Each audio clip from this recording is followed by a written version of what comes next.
Hi everyone, my name is Haley Morgan. I am a student at Washburn University in the Occupational Therapy Assistant Program. And today I'm going to be talking to you about my in-service project for my first rotation of Level 2 fieldwork.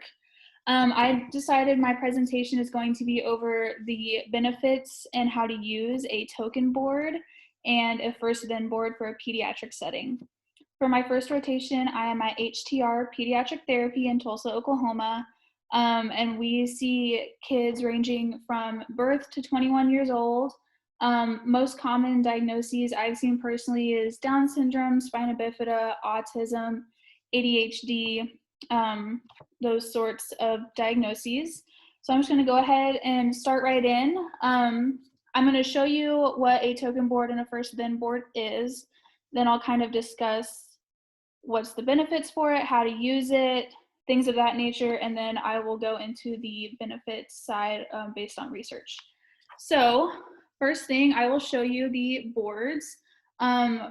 It's really easy to travel with. You just put it in a school box, so nothing gets lost, everything's in the same place. But first things first is our token economy board. So what is a token economy board? It is a system for providing a positive reinforcement to a child by giving them tokens for completing tasks or activities or behaving in a certain desired way that you would want them to. Why would you want to use a token board for pediatrics? It gives the child something to work for that they prefer. You can make it customizable to the child for better interest. You don't have to use stars. You can use the child's favorite superhero, favorite princesses, whatever that will get them engaged. And then you give them a reward at the end of completing these 5 stars. So let's say I have a patient that they love to color. I give them the option to pick out any activity they want. In this school box, it's got probably 60 activities that I would have some patients do throughout their session, but there's also some fun ones like playing with Play-Doh, coloring, things of that nature. So let's just say I know that my patient loves to, let me find it, play with blocks. So I would let them choose out of that box, but they choose blocks. You're going to put it up here. And then this gives them a visual of what they are working for. This also gives them a reminder of you have to complete these 5 in order to get this at the end. So how to start using it, kind of like what I just said, you give them a range of 3 to 5 activities. Typically in our clinic, we set our goal for 5 activities or tasks throughout that hour therapy session. And then you give them the option to choose their activity. And even if you know that they're going to choose blocks, like I said earlier, every single time, go ahead and still give them that option to choose out of 4 to 5 different activities, because this gives them a sense of independence and control over the session. Again, these are very cost effective, little time to make. I found this template on Pinterest for free. And really the hardest part was cutting it out, but that's about it. Steps to use a token board. Again, ask the patient what they're working for. This gives them reinforcement and independence throughout the session. And then you set your expectations. So you'll sit the kid down, make sure they're focused, they're not distracted by other things in the therapy gym. And you say, okay, we're gonna do 5 activities throughout this session today. Once you get a star for each activity, then you'll get blocks. But you have to have good behavior and finish the activity completely. We can't finish halfway and then move on to something else. So that gives them, again, the reinforcement to get what they want at the end. You want to reward your student with a token, the stars, and a verbal praise. You want to make sure that you do these at the same time, and never take the token away. Once it's placed, you leave it there, because then it defeats the whole purpose of giving them that independence and strive to get to their wanted activity.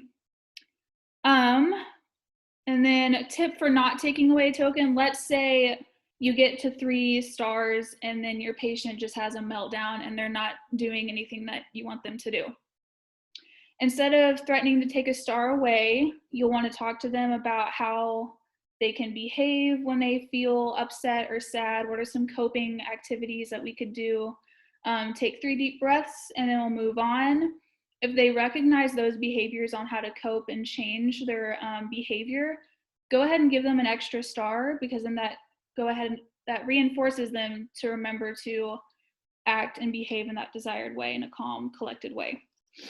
And then again, like I said earlier, always give a token with a verbal praise, saying things like good job, thank you for using a quiet voice, good job for working and thinking that through. This gives positive reinforcement and ultimately reinforcement for good behavior. So that is kind of the gist on a token economy board. Super easy, you just got the Velcro dots. And like I said, they choose what they want. You can make these anything you want, but this is really good for kids with kids who struggle to get to the end of a session without asking, well, I want to do something I want to do. This gives them that option. So moving on to my first then board, really simple. One of these, there's also some that say first, next, then, but this is pretty baseline, and then you can up it from there. But what is a first then board? It is a visual tool that is based on the principle that a person is using motivation to complete a less preferred activity first, and then followed by a more preferred activity.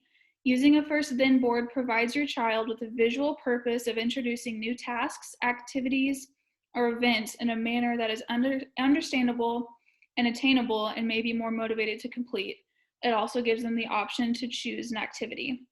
So these kind of play into the same thing, the first then and the token board. I've seen some people use them together. I've seen some people solely use this or solely use the token board. But why is the first then board important?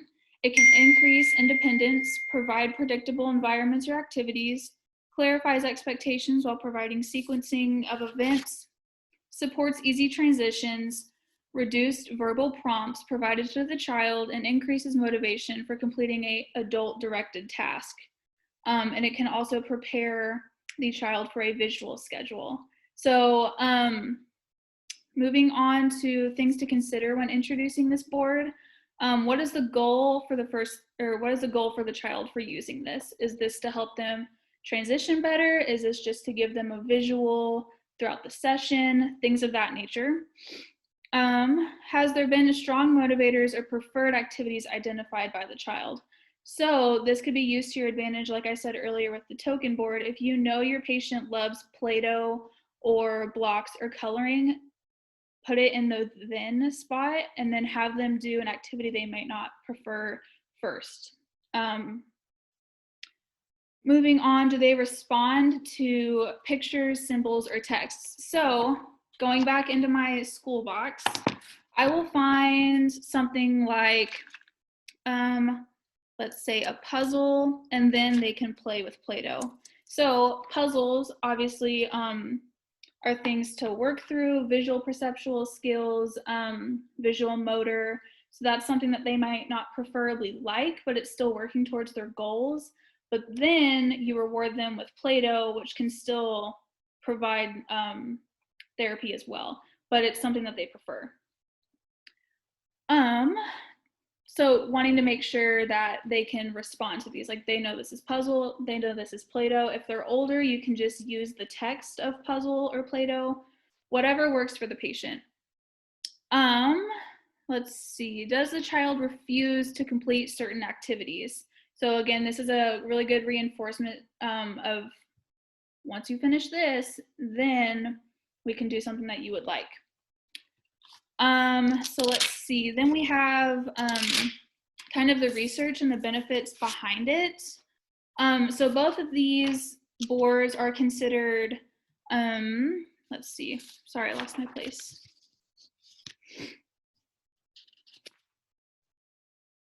Sorry, these two behavior boards are considered applied behavioral analysis, also known as ABA. It is a scientific technique concerned with applying empirical approaches based upon the principles of respondent and operant conditioning to change behavior or social significance. So why is the token board considered ABA? It is a method used to try and reinforce the frequency of a target behavior or task. The tokens are provided to the individual when the target behavior or task is performed. It is shown that decades of research has been done to support the use of the token board as a means for reinforcing a certain behavior or task.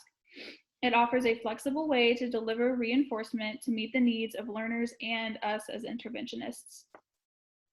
A little comment by Amelia Dalphons from masteraba.com. Token Economy Board is a reinforcement strategy where generalized reinforcers, tokens, are exchanged for backup reinforcers, something that the learner wants. Interventionists create token economy systems that reinforce skills such as academics, communication, self-help, or pro-social behaviors. Research supports the use of token economy in various environments, including schools, homes, summer camps, and inpatient programs. This board is an essential tool to be used in your ABA toolbox. And then lastly, why is your first then board considered ABA? A first then schedule or board are incredibly helpful for children with autism who might struggle to transition from one activity to the next throughout the day.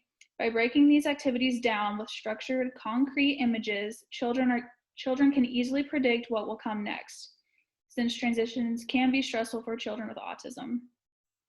A first then board is easy to follow and can be easily implemented into ABA therapy, routines at home, school day schedules, and much more. A visual support such as a first then board can also provide ample time for a child to process the instruction. So that's kind of how to use it, what it is, and then the benefits of research behind it. But the reason I wanted to do this personally was because in my clinic, like I said earlier, we see a lot of kids who are autistic, have Down syndrome, ADHD, all kinds of diagnoses, but some of them have a really hard time transitioning from one activity to another. And in the clinic, they didn't have anything really implemented to kind of help this. So I talked to my CI and some of the other people in the clinic and discussed this with them, and they thought it'd be a really good idea.